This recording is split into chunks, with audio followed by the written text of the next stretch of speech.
Hi, I'm Cyber Student, but you can call me Boss of the Online Universe.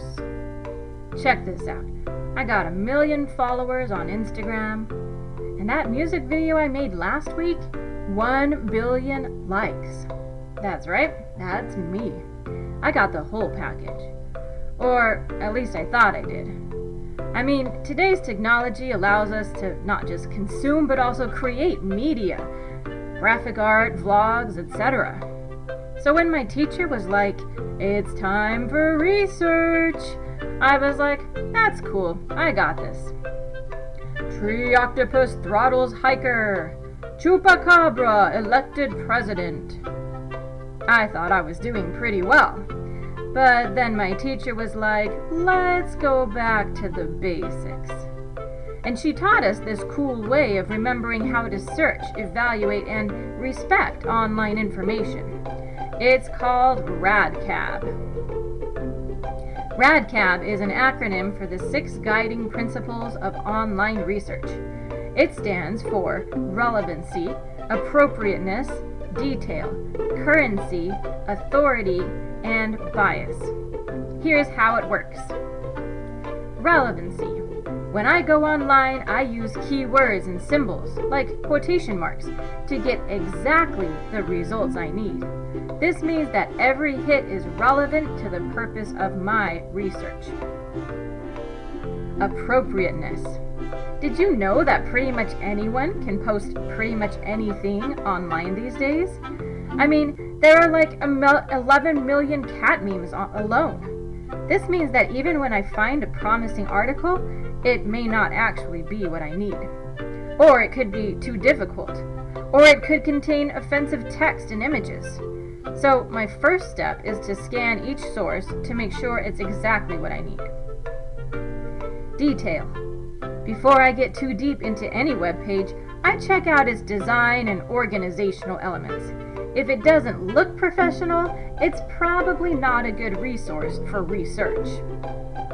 Currency. You know how we young people glaze over when you adults start sentences with "back in my day"? Well, that applies to online information too. Unless I'm using original documents for a history report, I make sure to get my facts from the most up-to-date sources. I look for recent copyright and update information at the start of every article and the bottom of every web page. Authority.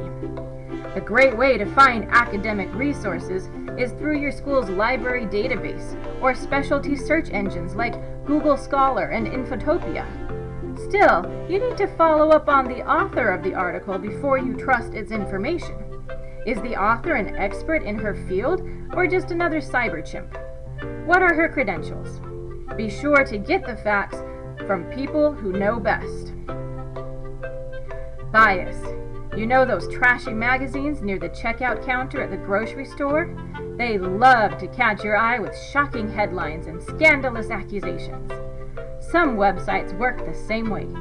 If you get the sense that an online article is only telling you one side of the story, it's biased. You should either avoid it altogether or balance your research with another source's counterargument. Oh wait, there's one more thing. I told you about checking out an author's credentials. Well, you also gotta give credit where it's due. That's right, I mean citing where you get your information from. There are lots of websites like EasyBib and Son of a Citation Machine that will do most of the work for you, so there's really no excuse to forget. I call this my BY addition to the RADCAB acronym. Voila, RADCABby. Well, it looks like research and inquiry-based learning are the wave of the future. So I hope this helps you, cyber peeps. Enjoy cyberspace, be safe, be cool, and don't forget RADCABby. This is Cyber Student, signing off.